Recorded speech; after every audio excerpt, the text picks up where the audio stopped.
All right, so welcome back for part 3 of our broadcast. Yes. We are Part 3. picking up where we left off with Onijah Andrew Robinson Right. and her story in Pakistan and all of that. Yeah.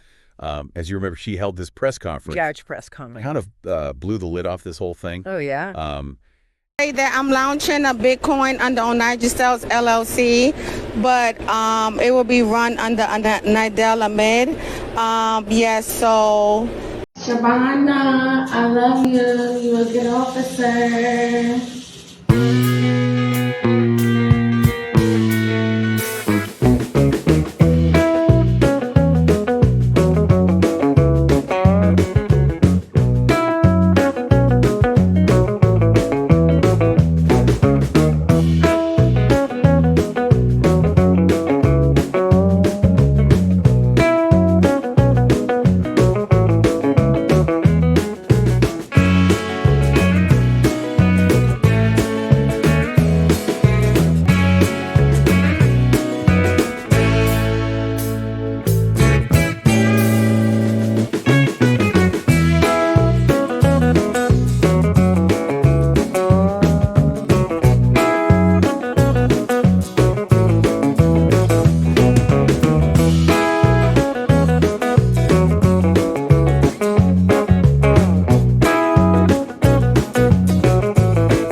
From people during this time. Uh-huh. And it also says she went to a hospital, the Jinnah Postgraduate Medical Centre, for a psychiatric evaluation. Okay.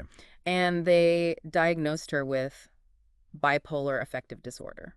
Wow. So that's a big deal. I mean, was that something Well, we don't know. pre-existing or? But that's the question. Yeah. Did she already have that, or Yeah. did this whole thing trigger it? Because It's definitely something experts look at, Yeah. like how mental health and trauma Good. all tie together. Right. But regardless, it just shows how important yeah. mental health care is. Absolutely, especially In a foreign country. in another country. Yeah. Wow, it really makes you think about everything she was going through. It does. But here's the thing I found really interesting. Okay. She didn't disappear. No, she didn't. She didn't go into hiding. No. She actually started engaging with supporters. Yeah. She made public appearances She did. and was posting on social media. Right. That's kind of surprising, right? Yeah, Yeah, I would think. you would think. She would just want to. Lay low. Yeah. But there are a few things it could mean. Okay. Maybe it was her way of coping, Okay. connecting with people, Uh, finding support. okay. It's also possible she just wanted to share her experience, Right. connect with people in Pakistan. That's an interesting way to look at it. Yeah. I hadn't thought of it that way. Yeah. And, she was out there exploring the culture, Oh, yeah. going to restaurants and stuff. Right. I mean, that must have been so much for her to deal with. A lot going on. This huge personal upheaval. Yeah. And then being in this completely new environment. Yeah. It's like she was trying to find some normalcy Okay. in all the chaos.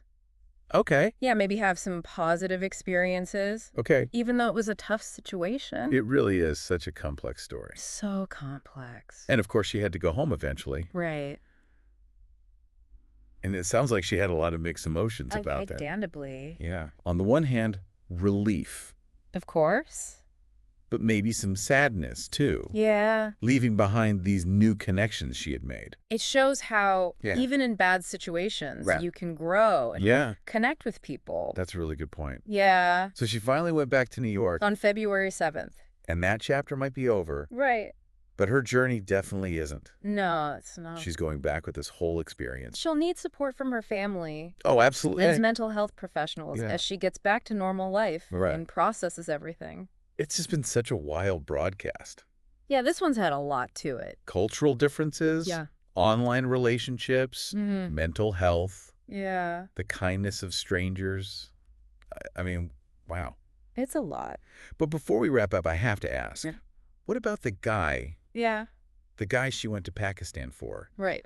What's his side of the story? That's a great question. Like, what were his motivations? Yeah. What was he thinking? I wish we knew.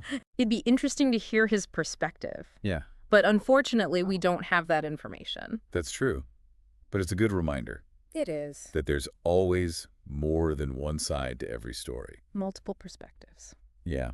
Something to think about. Always. As we continue to follow this case. Yes. And others like it. Definitely. Thanks for joining us for this broadcast. Thanks, everyone.